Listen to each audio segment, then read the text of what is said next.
On episode 306 of the Tennis Files podcast, you'll learn how to play looser and more relaxed tennis with Jeff Greenwald.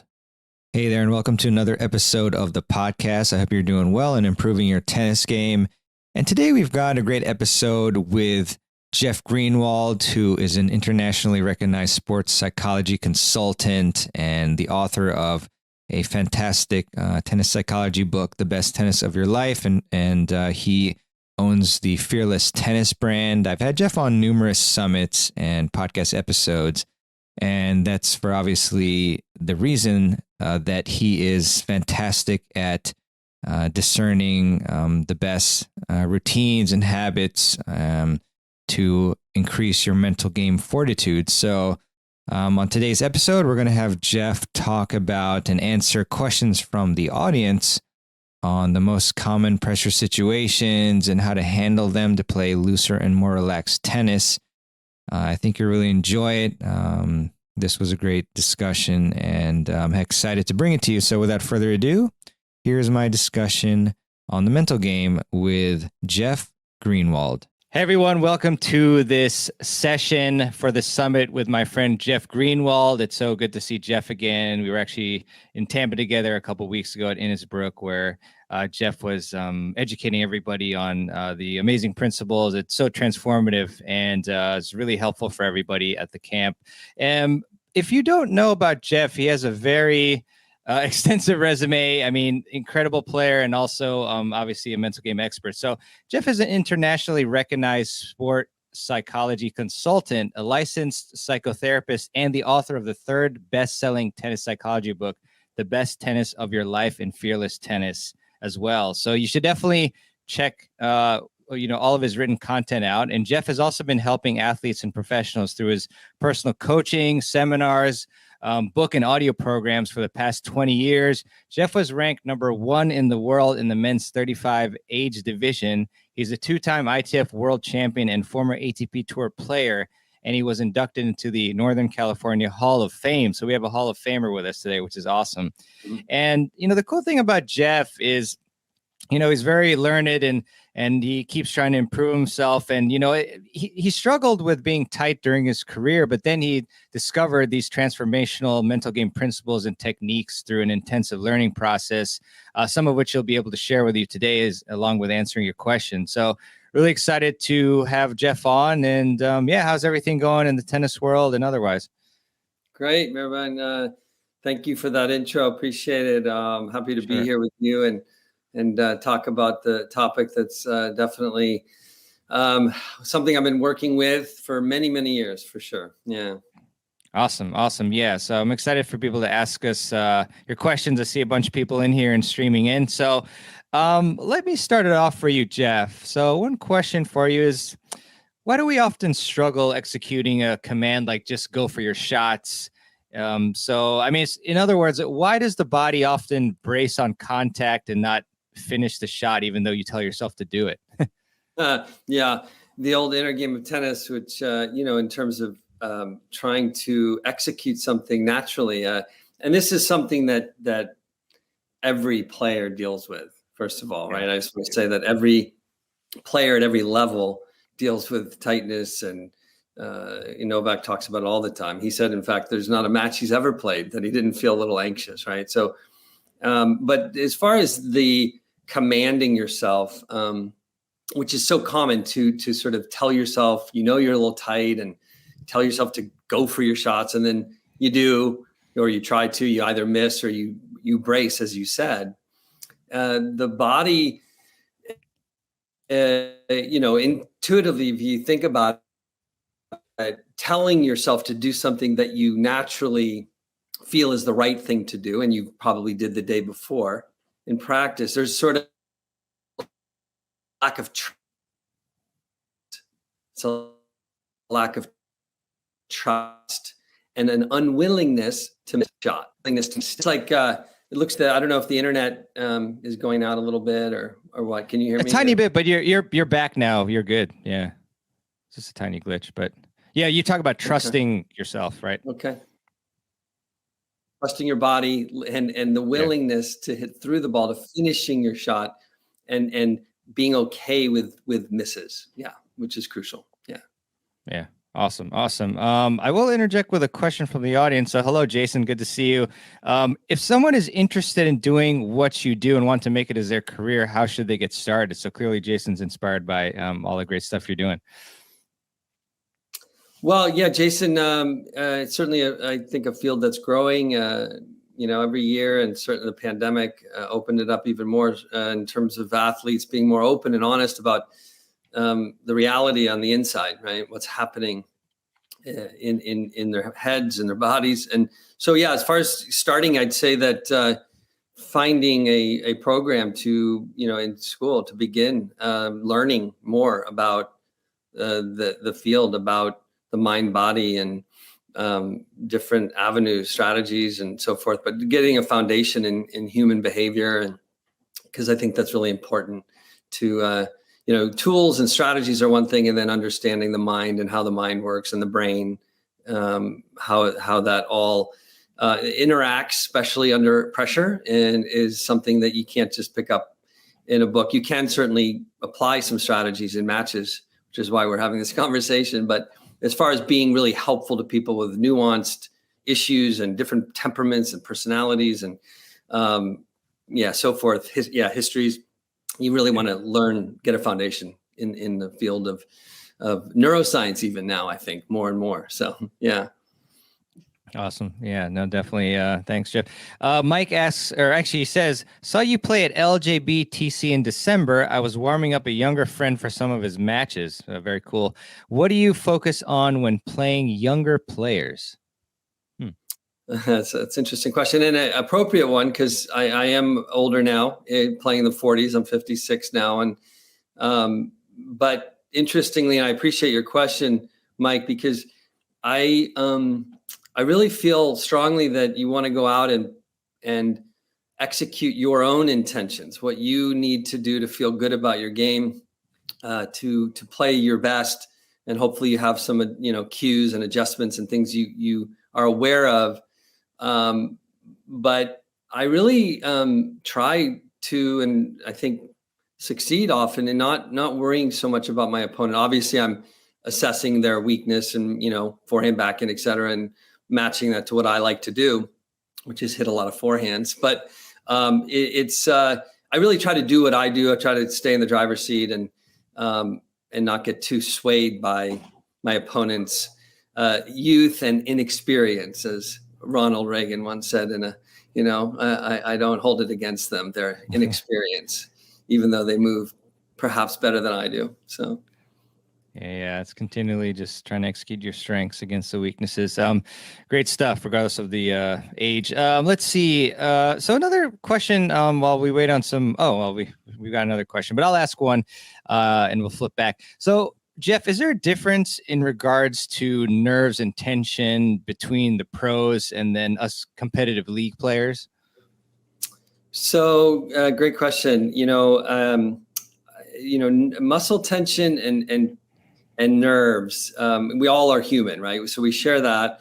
And the degree to which we allow the nerves to affect us, I think, is the primary difference. Obviously, pros, college players have more experience and played more matches. And so there's been an exposure to performance and pressure for a long, long time.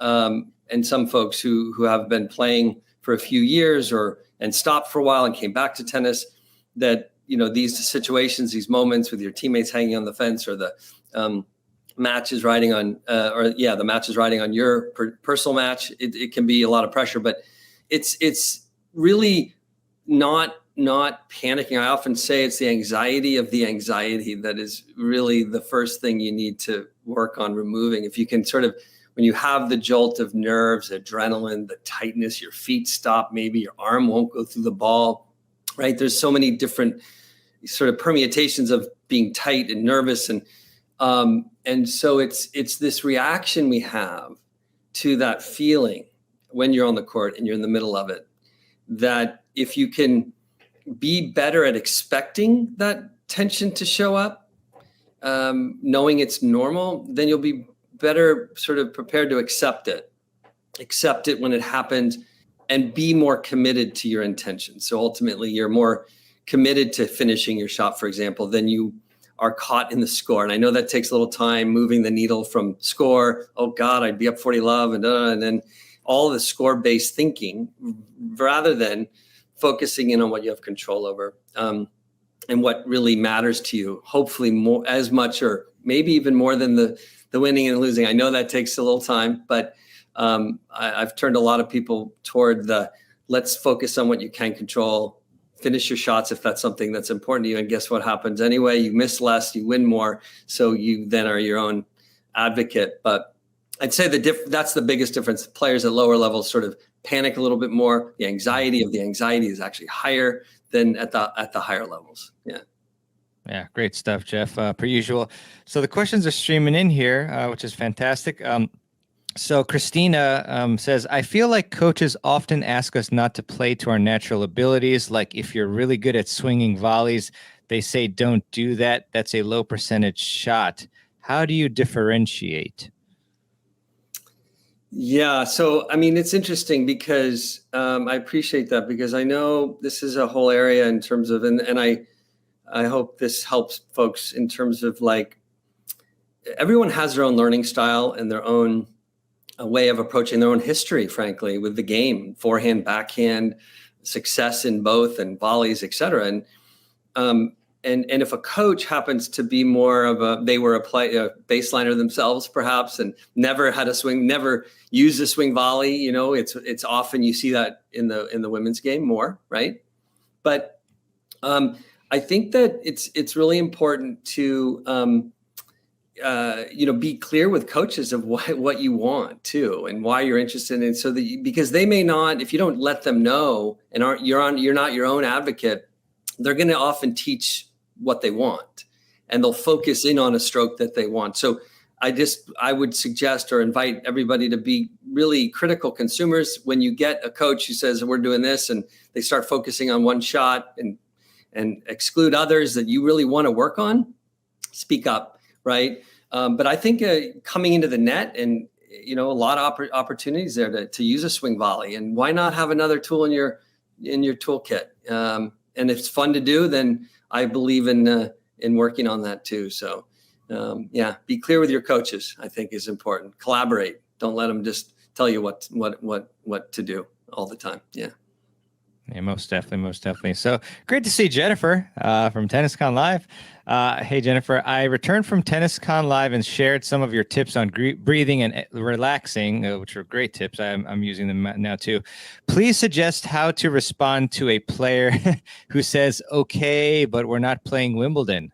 I love that. Well, I wonder, Jennifer, if that is, and by the way, I'm really happy that the breathing and so forth is helping for you, and breathing is such a great tool. As far as I'm curious if that's the partner saying that, or it's people trying to cross the court. A lot of times, people get irritated and, or they're crossing the court. It's not Wimbledon here, so, but I don't know if that's a partner, but I don't know if that is a partner, then there certainly needs to be a conversation after the match and, about intentions and what your objectives are and whether you want to play with that person anymore. But because you can be in, look, at every level, I don't care what level, you guys listening to this, I'm quite sure love the game and are very motivated and want to improve.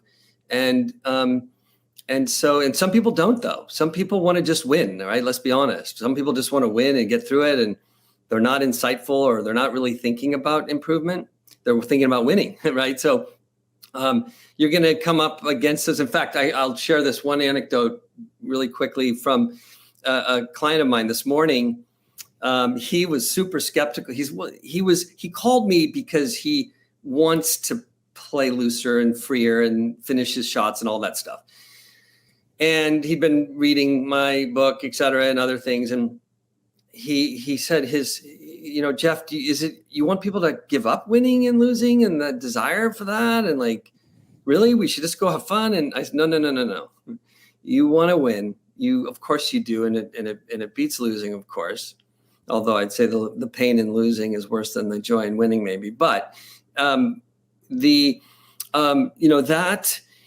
He was a little skeptical that he could do it, but he started to sort of move the needle on, you know what, I'm going to focus on what I have control. I'm going to focus on finishing my shots, period. That's what I'm going to really commit to. And to get data, to see if that worked, to see what would happen when he chose to finish shots before the match. He went out and played, he said, the best tennis of his life. He's a 3-5. He was neck and neck in tiebreaker, lost a tiebreaker to a 4-0 player, right? Pretty good jump.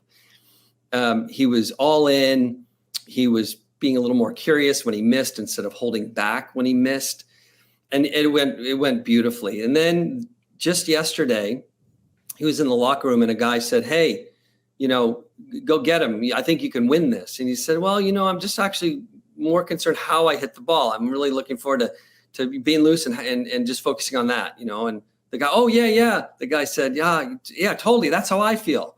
And so we often get people who are caught in I need to win. And what do you think of me? And where am I going to stand and the status and all the things that happen, right? Can happen in the brain. And you can start to shift that in your own mind. And then and so whatever a partner is doing or saying, or other people, know that they may very well be simply caught in, there's nothing more important than just winning this thing. I would say focus on the things you can control, that you've practiced and that means something to you. Hitting through the ball, going to the net, hitting a swing volley. You can just laugh off, your partner. You don't need to take that. You can just kind of, okay, talk to him later. So anyway, I just thought I'd share that anecdote because I think I'm really big on, many years ago, I did Fearless Tennis, 2002, the audio program. And I said, what's the first question we get after you play? What is it? Did you win? How'd you do? And everybody's, right. How'd you do? Did you win? Did you win? It's like, well, what about how'd you play? How'd you play today? I played lose. When someone asks you, how'd you do? Did you win? Say, I played pretty well. I had fun. I do it all the time. I make people crazy. How'd that tournament go, Jeff? Like, great. I felt really good. It was fun. A lot of fun this year. Yeah. They're like, oh, great. I'm glad to hear it. Smart. I love that. Let's see here. Danita, how do you eliminate, reduce the tension, tightness, nausea, tightness again, etc., associated with match play? It's truly tough when it affects play in this situation versus casual play.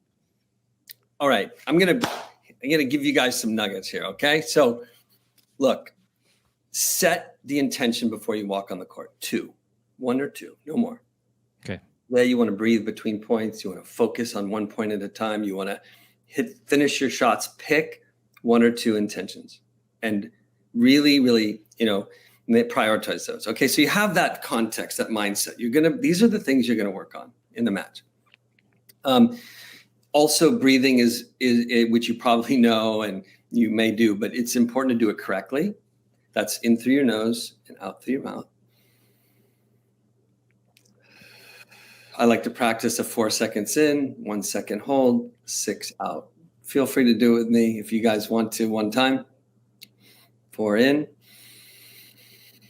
1 hold, and 6 out. 2, 3, 4, 5, 6. Okay, so you are activating what's called the parasympathetic nervous system. This is the fire extinguisher on the fire. This is the brake on the car. This will relax you. You need to do it a lot. Do it off the court. Do it in the car here and there, through your day. Just 1 breath here, 1 breath 3 times a day you can do. But if the breath becomes more normal and you generalize it, when you do it in the match, it won't be like, oh my God, I'm going to use that breath thing because it's 4-all in the third and these opponents are a nightmare. So I'm going to breathe now. Jeff said breathe. So, but if you don't practice it, it's going to be like associated with pressure. And it's just important to do it correctly. If you do it correctly, it will kick in this parasympathetic response and truly works wonderfully. Now, if you're tight in the match, you're really feeling tight and panicky. It takes about 5 to 7 minutes of just continual breathing. Take you a couple games probably to get it down. It doesn't just go away, right? That's where the difference between the pros and you manage it. You manage attention. You allow yourself to hit through the ball a little bit more, moving the needle. You're working on with your cues and your things. But you don't get rid of it right away. The breath will not do that once you're already tight and in that state. It's more of a gradual relaxation. So, but the intentions, breathing, visualization can be good. See what you want to see yourself hitting a few shots, feeling good, being confident, sticking to those intentions. You can see that in your mind. Don't rush to the courts. Make sure you got time. Do a little bit of mental prep before the match, some breathing, visualization, get on a bike or get the blood going. But anyway, there's a lot you can do before you even step on the court. That's enjoyable as well, by the way. It's not like a chore, right? So enjoy all of it. Prep, before the match, enjoy the adrenaline a little bit. You'll calm down if you focus on the right things, I really love that breathing technique. I after I did it, I felt like some sensation in my head as well. It was very, very interesting. Yeah. So very cool. I bet you did that technique when I sent you the wrong link today. I did. I thought, well, this would have been a time where I could get tight and a little bit like, it's 12:02 and people will be on already. And I'm like late, but you know what? My bad. Perspective is important. And under pressure, it is so easy to just go right to panic, right? Whatever it is. Yeah. I find that often, just an aside, that those of you who've read my book or know my work, look out at a tree when you're playing a match too. Like get connected to nature a little bit. Like we get so micro focused on the score and the future that it's like we've got to do some things. Smile, tree, look at the tree, and because you're really trying to regulate yourself. If you feel good or better, looser, perspective, you're high-fiving your partner and kind of connecting a little bit, you're going to feel better, play better, and frankly, you'll win more anyway. Yeah, 100%. Great stuff. Jeff, let's see. Ronald, what are some keys to playing all points with the same importance, not attributing too much importance to add out points versus 40 love? Great question. Yeah. So I feel like, my philosophy is to play every point similarly. Now, Brad Gilbert, I actually saw him a couple of days ago. We have a slightly different view. He's very, very score based, and which can work really well for some people. And I'm sort of more on the side of playing, again, the shots that the shots that you like to hit, doing what you do well. And of course, you're going to try to direct it to their weakness as best you can. But I just feel like the runway is longer. The future is brighter when you really commit to your intentions. And so I come back again to intentions and state, how you feel, and doing your routines, breathing and so forth. And those will help you play points more consistently well, and not have that same fluctuation. But to be fair, and we're human, and certainly if you're up 40 love, there is a moment, or add out, and you've been deuce add, that you're going to be affected by the score to some degree at certain times. I mean, that's a natural tendency, but I'm talking about sort of can we level the playing field a little bit? Score is there. You may take a little more license at 40 love and go for something, do something, first strike out wide, and then four. You may choose to come to the net or do something great, but we tend to get caught if you're excited, if you're happy you're up 40 love. How do you feel when you're down love 40? But it can be a little bit of a yo-yo. So I just like to kind of stick to your routines and intentions and so on, and I find that to be more effective than being too reactive to the score. Yeah, most definitely, Jeff. Let's see, Faith. Hello, Faith. Hey, Jeff and mehrban. This is Faith from Mark Camp. Yeah, so great to see you. And I think she has a question as well a little bit later down, which I'll get to in a sec. Hey, Emma. So great to catch you guys live. Yes, looking forward to your session tomorrow. Let's see, and then Faith, Jennifer. Danita says, with all the tension, the fun of playing gets lost. It definitely is really stressful when you're when you have a lot of tension. Can you remember a match like that where you were just super tense? Oh man, it really does get lost, and it's so funny. I was hitting with a guy the other day, and he's like, "Oh yeah, when I remember to focus on the ball, it goes so much better. This yellow ball, right?" And then when and the same kind of goes with remembering to enjoy your match and having fun, because it does. The tension and all the negative thoughts and being in the future or the past and not being present it's stressful. And I typically, before a match, in fact, many years now, before the first point, I'll turn to the back fence away from my opponent. I'll just smile and I'll say, "Have fun, Jeff, have fun." And I come back, just a reminder, because it's like, all the prep and this match means something, and it's like, and we're playing tennis. If your forehand, or if you lose or you miss some forehands, if that's the worst part of your day, honestly, I do believe it's a pretty damn good day and you got life by the tail. But if you find that you're too tight and you're just try to smile. I mean, everybody, you guys can do this with me if you want, but just kind of go up like this and smile and say, "I'm so sad right now. I'm so sad right now." So sad right now. Yeah, and then you go down, and we go look down, and we're bummed, and we drop the shoulders a little bit. Do it with me. Come on, do it. Take a risk. Yeah, nobody can see you anyway, right? But now, God, I'm so excited. I'm so pumped. So pumped right now. So the body, you don't feel pumped when you're slumped, and you don't feel sad when you're up like this. So the body, how you carry yourself, and looking at a tree and breathing and smiling and all these things. I know it's like, what the hell? I got to do all this stuff. But, you've got these tools to use, because this is the place you want to be managing this better, like an instrument. Think of your body as an instrument. You got to tune it. If it's not tuned, it's going to be a tough day, right? You got the score and wind and your partner who's eye rolling you and, whatever, your opponents maybe make some bad line calls. If you don't have your oxygen mask on, it's going to be tough. So I came up with these 3 dials: loose, focus, and intensity. And you can get this. It's in my course, Fearless Tennis. It takes you through, how do you do this? How do you get looser in the upper body? How do you focus on the right things at the right time? And how do you have the right intensity in the feet too? So loose, focus, and intensity. If you can dial these qualities in, you're going to have a good day quite often. I promise you. Yeah, most definitely. Most definitely. Let's see. So Faith has a great question. So Jeff, I'm doing great at remembering to breathe on the return of serve and often on baseline ground strokes, but I'm not remembering to breathe on any other shots. Does it just take time?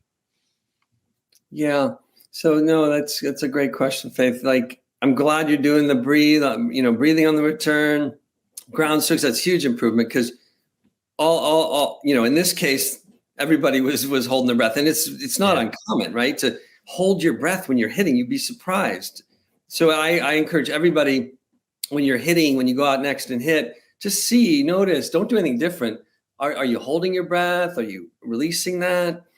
As far as all the others, the volleys, the serve, I think that, you can take practice and do it more with those shots, right? And as you become more aware of this, as the breath becomes a priority, or you feel like it is one of the more important aspects in a match, especially, you'll do it more. Again, doing it off the court, walk into the car and around the house. Just take one good deep breath, and it just becomes part of your life and a way to reset. The water starts rising over the glass, and it's like before it starts spilling over, just take a deep breath, reset. So I think that will help you naturally start to just it'll start showing up more often in lots of areas, and not so sort of manufactured, more automatic. Yeah. So. Right. Awesome. Thanks, Jeff. Tennis Addict. I like the name. Hi, guys. When I play relaxed, I do not have a strong motivation to win, and so I lose the match. How could I be more motivated to win and be relaxed so that I could win more matches and have more fun? Wow. That's awesome. Thank you for that, Tennis Addict.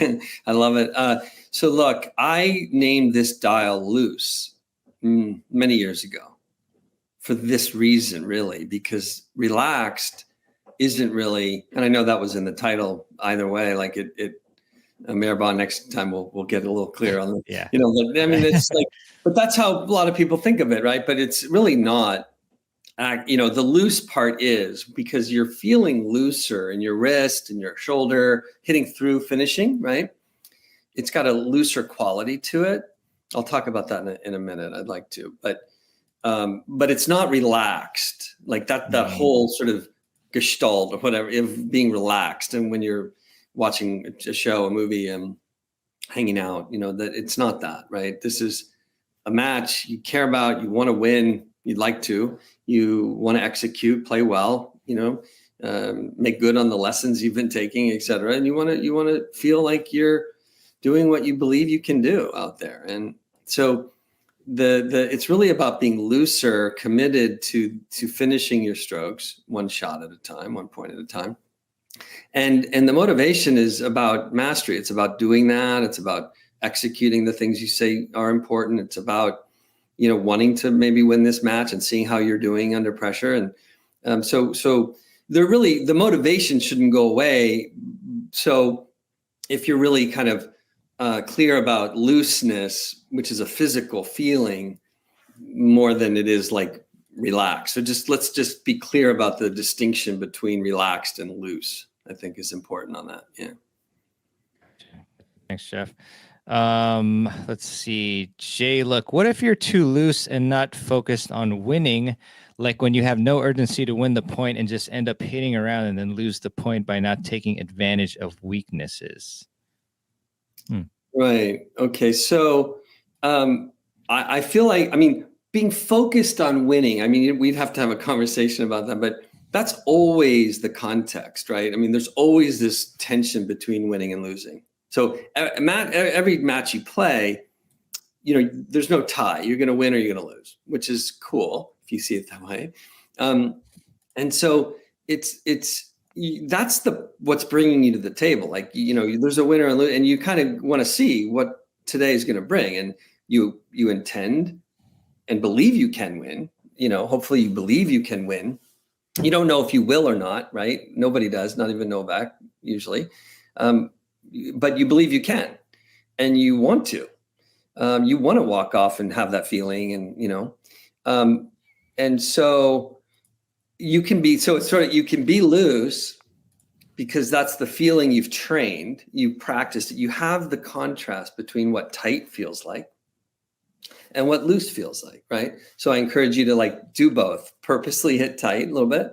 I use a dial 1 to 10, and 6 and above gets kind of tight. 7 is getting very tight, and 3, 4, 5 range is looser, lower on this tension dial. Lower the number, the better. So if you kind of go do a 4, forehand, 4, what does that feel like? Releasing the ball. And what does a 7 feel like, right? And you have the contrast, which is important to know the difference, right?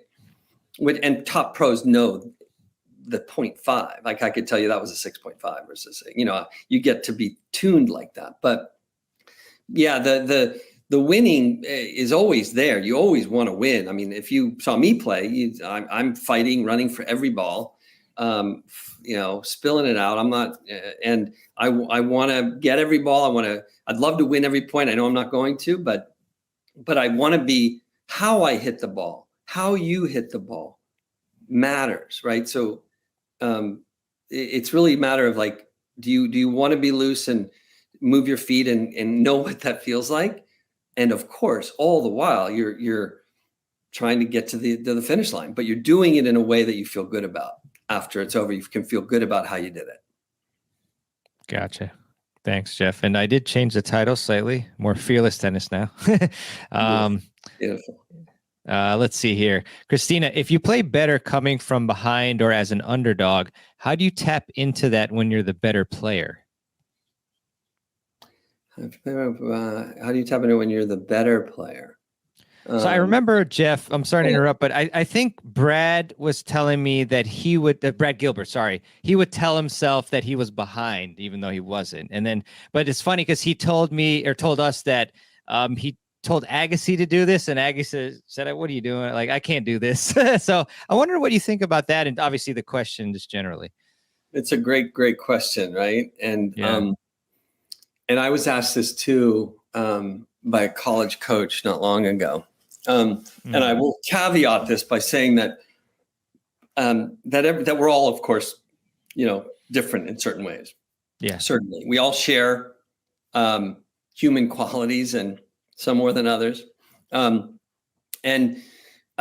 so what works for one person isn't necessarily going to work for another, right? And that's important to know yourself, right? And you get to know that's part of it all. You're more aware. I loved personally being an underdog. I was in those situations for sure.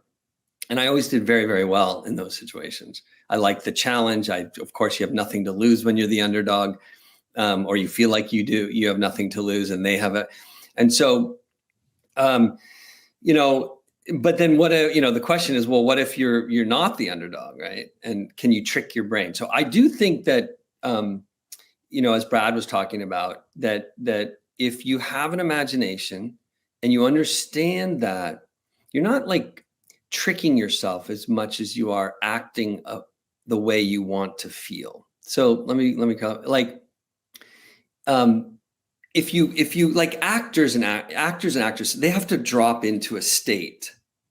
They have to take on a mindset and embody that somehow, like be that. And so I used to actually take Andre's returns when I played at times, and I would channel Andre on the return, and it helped me go forward. It helped me kind of believe that my return was better. My return is my best shot. Maybe it became that, not just because of that, but I drew upon that. So I think we can draw upon certain strategies, ideas, and sort of quote pretend. So some people can do that, and some people don't want to do that, right? It doesn't come as naturally. I think that,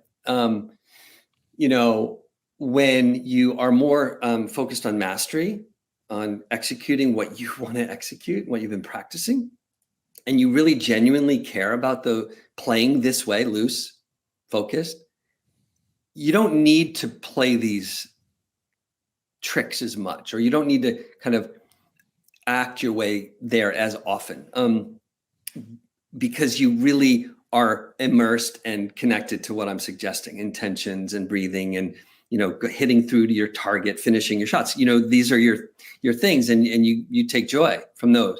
And of course, when you win, but you do have available to you this sort of acting your way there. I talk in my book, Behave Your Way into the Zone, chapter 3. I don't know. But behave your way. You see Sharapova used to pump her fist, and Osaka too, like before returning, she'd squeeze and release. Squeeze and release. This is part of knowing what tension is and getting better at letting go of tension. This comes from progressive muscle relaxation. Herbert Benson, who created this really, really effective technique to release tension. And so you can do that. I have an audio on my website, I believe. By the way, under resources, you can just go and download that for free. And so, but this teaches your nervous system how to actually let go of tension. And so I'm kind of going on a few tangents here, but I just want to say that, use what you can, act your way there if you need to at times, turn the score around every now and then if that's something I have done that a few times, in really tough situations. But I prefer generally to execute on intentions and focus on mastery, and I have found that to help me win more anyway. So it kind of worked, Yeah, it certainly did. Awesome. Let's see. So quick one. Okay, so Gabriella has some tennis elbow shoulder discomfort. So what tips do you use mentally to focus and forgive yourself? That's so I guess, question. Yeah, if you've played with I'm sure you've probably played with an injury or a niggle or something like that. Maybe like any mental techniques you've used. Well, I have a golfer elbow now. I'm getting close to it. And then I had tennis elbow. This year's been right elbow stuff. But by the way, shockwave therapy, just anybody who hopefully you don't live in the area because then it'll be harder to get an appointment. But shockwave therapy is unbelievable for tennis elbow, and unreal. Like 3 sessions gone. It's crazy. I've had tennis elbow 4 times, and I had a friend who had golfer elbow on both arms, 4 sessions completely gone. And it was months of doing other stuff. Shockwave therapy. I just had to throw that out there because I'm a big believer of it. But as far as the, discomfort, that's you, look, I'll just say this, when you're focused on the ball and what you're doing, and you accept the injury. I think a lot of times we don't accept it. So we're fighting with ourselves. We're fighting the fact that we have it. It's not going to go away. And we're beating ourselves up maybe. So I don't know. I think gratitude is also helpful, coming back to a place of, you may have tennis elbow, but how bad, I don't know how bad it is, but there's worse career ending stuff that people will never get past. So, but do take care of that. And you can, whatever you can sort of take care of, whether that's rest and doing the right strengthening. Some players don't take enough time to heal and to do the exercises that will help them. So that's important too. And you probably forgive yourself less if you're doing the things that can help you repair it. I hope that improves, Gabriella. And if you have shockwave therapy in your area, then give it a shot, and let me know how it goes too. Yeah. Cool. Very interesting. And yeah, just as an aside, tomorrow at, I think, noon Eastern time, we've got a tennis elbow session with Emma here. So nice. That'll be really cool. And she says, hit her up if you have any questions. I would love to hear. Yeah, that'd be great. So let's see. Excellent presentation. Learning a lot. Greatly appreciated. Awesome. Thanks, Artie. Heidi. Hi. How does one increase focus? Is that only from breathing? Yeah. So I love it. Thank you, Heidi. Heidi, Paul. Yeah, Heidi. No, that's look, our focus now with technology is getting even more tricky, right? It's getting harder to sustain focus, I think. Not only on the court, off the court, right? Sustaining focus. I'll say this, couple things, because focus is really the doorway into your more consistent performances. Refocus may be more important even than focus, right? The ability to refocus your attention, because you're going to lose it. Everybody does, and to know that, right? To not be also kind of like the tension. Don't be alarmed when you're tight. Don't be alarmed when you lose your focus, right? So one quick anecdote, I was playing a guy, Francisco Clavet, I may have mentioned this last year, I don't know. And he was at 17 in the world. He beat Federer, beat Hewitt twice, Agassi, beat a lot of guys. I'm playing him on semifinals in the 40s there. And I was down 3-0 in the first set, playing on the front court. I'd won the world championships once there. And so I'm playing, there's a pretty good crowd, and I'm down 3-0. I don't think I'd won a point yet. And I was tight.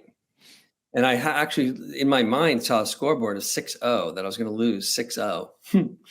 And, you'd think that would be really jarring, right? Like to see that. And now I had that thought. It's like, oh God, you're going down the rabbit hole.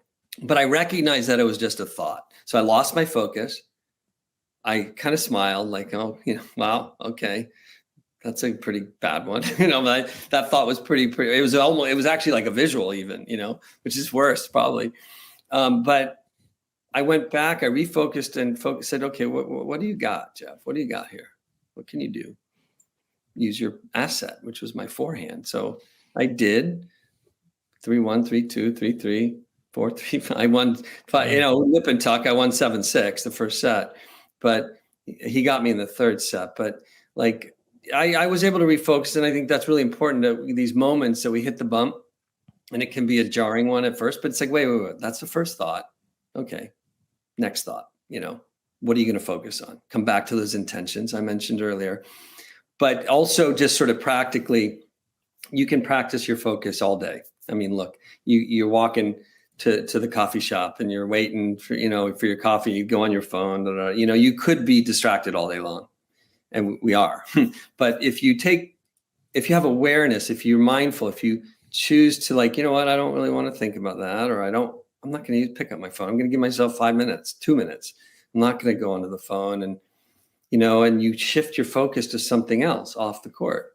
You get better at changing the channel, right? You get better as you do this, aware of what channel you're on. I'm on the, I hope I win channel. I hope I don't lose channel, or which say outcome. You're on the outcome channel, and you want to go to the mastery channel. You know what? What do I want to do in this match? I want to focus on, I want to finish my shots, and and focus on the ball. And that narrow focus on the ball really helps. So you can practice this off the court. Take a tennis ball, look at a ball, time yourself. How long can you keep your focus on the font of the ball, the color, etc. Can you maybe 20 seconds? 25.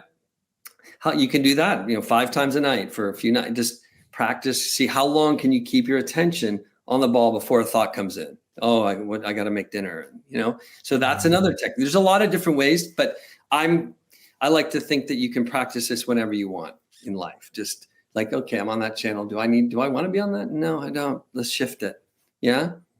So you can't have 2 thoughts at once. If your focus is on the steering wheel, it's on the steering wheel. Then it's going to go somewhere, come back to the steering wheel. If it's, you're walking and you're thinking, you're in your head, feel your feet walking on the ground. People love that one. It's a great one. Feel your feet walking. It's like 3-5 seconds in a match. Bring your attention back to something that you control. Finish the point, focus on the feet, take a deep breath, look at a tree, take control of your focus. And it gets easier to do. Yeah. Great techniques there. Fantastic. Ronald, what is the name of your book, and is it available as an audio? Great discussion. It's The Best Tennis of Your Life. You can get it on Amazon, on my website as well. It'll click through to Amazon. And I will, my course, Fearless Tennis, of course. I have Getting Tight there as well. I did a course with Craig O'Shaughnessy, great course on a match I played against Clavette that I mentioned. I talk about all these moments and what I did and so forth. It's pretty cool. And Craig talks about strategy and how we put strategy and the mental together. So you check that out, Getting Tight, braingametennis.com. Craig O'Shaughnessy and I did that. But so you can, Best Tennis of Your Life, get that there. Get my free newsletter on fearlesstennis.com as well. Every couple of weeks, I send something out, try to keep some research in there so it's current. Yeah. Yeah. Awesome. Yeah, I actually had dinner with Craig last week, so a lot of fun, but yeah, he's got a lot of great knowledge, as do you. The 3 trick shotters, you talk about executing, but I tell my son who plays under 14s this message, but he hits aggressive, but loses points when he's playing pushers or kids that return high balls and slow balls. Right. So, a lot of players, especially younger players, see, this whole conversation about loose and, playing your game, if you will, and, being looser. They think of it as hitting hard and hitting winners. Right? And that's an important distinction. Yeah. And every player has to learn the balance of what we call controlled aggression, right? Controlled aggression. And, where you can hit through the ball, hit to a big target, move, build the point until you get something that you can take and to pull the trigger on. But he may have this binary, aggressive or pushing, right? That's typically how it goes for kids. So we have to fill that in, and maybe there's some patterns you can do with him, or his coach can do cross court, deep, get some good depth, finishing the shot. Loose is more of a feeling, right? It's feeling looser. It's being willing to release through the ball. It's not about, going and hitting really hard, and that's what they do. And when they play pushers, they can get really impatient, right? I'm imagining that's one of the things that can happen, is getting impatient, trying to rush it, force it. So you have to, with players who push, and it's a challenge, they have to see it that way because most kids hate it. And you have to sort of see it as just another piece of the puzzle here, another challenge, another mountain to climb. And then they build the point. They play controlled aggression, cross court, try to get into the net, finish it, but it's more nuanced than they're probably looking at it. So just try to keep working with them, play some ping pong with them, and you build it in there too, because kids are more receptive sometimes when and you're close right there. Ping pong, you can have these conversations as well. which seemed to work really well with my son, more so than on the court, Yeah. Yeah, great technique. Heidi, Paul, can you describe the lever descriptions for intensity levels and focus levels? Lever descriptions. I'll just I'll sort of take a shot at that. Lever. I mean, I think sort of trigger, lever, like, intensity. And again, 1 to 10, 7, 8 on intensity dial, loose, 3, 4, 5 in there. And that takes practice, right? People, lately have seemed to, in the course, really, really appreciate and apply this faster feet, a little bit more energy in the feet. So lower body is moving, but the upper body is more loose, right? And so it's sort of a little bit like, pat your head, rub your stomach kind of thing, with it loose, but intensity so it takes, first you got to get the looseness, right? And then the intensity should be a foundational, like you're always really looking to move.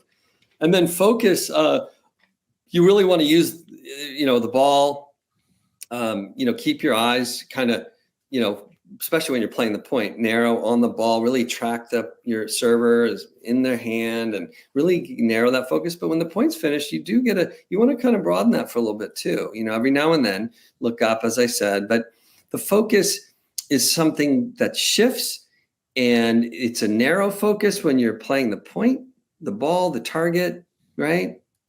And then the intensity is high during the point. And, and then the between points is a time to kind of reset. You don't want to kind of drop down into like you're walking, like you don't know where you're going. You want to walk between points with intention, with purpose. So this is an interesting question, and it's more nuanced, and it's a longer conversation around just finding that right balance for you with the intensity and focus. But these are the dials that will really make such a difference. Focus, loose, and intensity. Those are the three. If you're doing those better, you're going to play better. Yeah, most definitely, Jeff. Let's see. Mikel, greetings from Madrid, Spain. According to Timothy Galloway in his book, The Inner Game of Tennis, should we let it happen and visualize always where we want the ball to go when we hit it? Okay, right. So, Mikel, let it happen. So yeah, the letting it happen and making it happen are interesting, and I'm going to say it's a little bit of both, and it's a little bit dependent on you and how much you're forcing things or not, and your personality. There's certainly aspects of this that would require more conversation and to find that optimal mindset. But letting it happen at a certain level can become too passive for some. If you're already forcing it and going for shots and aggressive and all that, but missing on the big points because you're just you're a little impatient, a little urgent, you want to sprinkle in a little more letting it happen, right? Let loose to your target, loose, sweep it, move the ball, build the point. Especially if they're not hurting you. If an opponent is not blowing you off the court with their forehand or their serve, and it's like you don't need to be urgent, right? That's more, you're generating that. So take it easy, let it happen a little bit, and then make it happen, right? Without forcing it. It's a balance. That's what makes this game so interesting. As far as visualizing is a great technique. Seeing where you're going to go on the serve, picturing the spot, really briefly in your mind. Staying out of the words. You don't want to be having too much conversation or cognitive thoughts in your mind. Visuals are way, way better, more effective. You're not really doing that every time you're naturally doing that. The more you play, I know, like if you hit the ball, Mikel, to me right now, I know when even maybe before you hit the ball, but certainly after you hit the ball immediately, I know where I'm going. And it's more of a picture in my mind. I know I'm going down the line. I'm going back cross court. It's intuitive. But on the serve, on the return, you absolutely can visualize quick. You're going to go down the line with the return, second serve return, or down the middle, or you're going to just throw up a lob. Whatever you're going to do, you can certainly picture it before it happens. Yeah. But with anything, you don't want to go overboard, especially right away. You want to kind of build these in slowly and into practice as well. Yeah, most definitely. When I interviewed James Blake a few years ago, he said that he would visualize a lot before the match, just how points would go for him, and that seemed to really work well for him. So, Sure. yeah. So let's see, Artie. So Artie has, let's see, whenever I have a tournament the night before, I cannot sleep well, which I normally do. Would you suggest drinking like tea or warm milk or something like that? Like any any thoughts on not sleeping well because of nervousness and anxiety? Yeah, I know. I get that. I do hear that a lot too. Yeah. So, a couple things. One, and I know we're getting close on time here, right, Mirvan? Yeah, yeah, So, yeah, yeah. Um, so, I would say first, make sure or continue to work on being aware of your thoughts, falling into the trap of outcome and future. What's fortune telling? What's going to happen? I hope this happens. What if this? What if that? All the what ifs. So you very well may be caught in that cycle, right? Again, I talk about this in my course, but just catching yourself falling into the should trap and the future fortune telling trap. And if you are, then we want to refocus, change the channel, get better at that, being present. Tell yourself, in fact, that tomorrow you're really excited to work on being a little looser. You're really excited to be a little bit more aggressive at net. You're going to take some chances and poach or whatever, like get excited, look forward to the things you have control over. Right. And genuinely. Yeah. So that could help if you're caught in outcome. And then as far as if you're waking up and it's in your system and, as Rafa says, he sleeps 4 hours before the finals, playing Federer, I remember, and I think the more you can accept what is and don't fight it too much in this case. So you're sleeping, if you wake up and you're struggling to try to sleep, because tomorrow, if you don't sleep, you're going to be tired and you'll be horrible. Just be like, okay, well, at least I'm resting. I'm not sleeping. I'm not like having the deep slumber with the REM sleep, but you're safe. You have a roof over your head. You're resting. Resting's important. Your body's resting, and focus on your breath, and don't worry. Again, the anxiety of the anxiety, right? So just accept it and rest. And I found that you often fall asleep because you're not trying to sleep. So it can be really helpful. So I hope that's useful to you. Awesome. Thanks, Jeff. Jeff, I know you have stuff to do. We have a bunch of more questions, but we'll have to hold them off, I think. But I would say, Jorge Capistani will be with us at 8 p.m., so you can come back and you can try to address them. But obviously, highly encourage you to check out all of Jeff's content. I have the banner here that I made. Yeah, fearlesstennis.com. And Jeff, any other shout outs you want to mention in terms of how people should check out what you're doing or get in touch with you and whatnot? I really just encourage you all to invite you to think about tennis from the standpoint of mastery and really working with your focus and this looseness in matches and practice, and kind of get that contrast, that feeling, that difference. So it starts to become something you're actually aware of and a little more intentional with, and keep smiling out there. And, we're very lucky. Gratitude is really can be helpful in those tough moments. It's hard to be angry and frustrated when you're feeling grateful for the opportunity to be there. So just say that as a last comment, and please do come on over and get into my community and get the free newsletters. Give me your email so I have it, and hopefully I can send you some nuggets that will help you in your game on and off the court. Would be wonderful. So thanks for tuning in today. I appreciate it, you guys.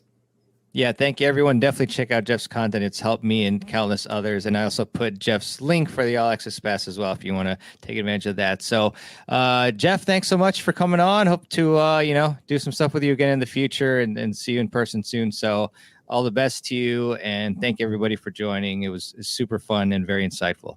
So thank you. Thank you, mehrban. Great to be with you as well. Be well. You too. Thanks. Take care. All right. I really hope you enjoyed that discussion on how to play looser and more relaxed tennis with Jeff. And if you did, I would really appreciate it if you leave a podcast review on the Apple Podcast app, where you can, how you can access it is by going to tennisfiles.com/Apple Podcasts, or just clicking the review button in your Apple Podcasts app if you have that on your phone. Otherwise, a review on any platform will do. Really appreciate that so much. And Also want to leave you with a quote, and this one is by Harvey Mackay. And Harvey said, "People begin to become successful the minute they decide to be." I think that's a really powerful one, where improving is done, not on the court first, but first with your mind, making the decision, the commitment to be consistent and improving. So with that, thanks so much for listening, and I'll see you on the next episode of the Tennis Files podcast. This is your faithful host, mehrban, signing out.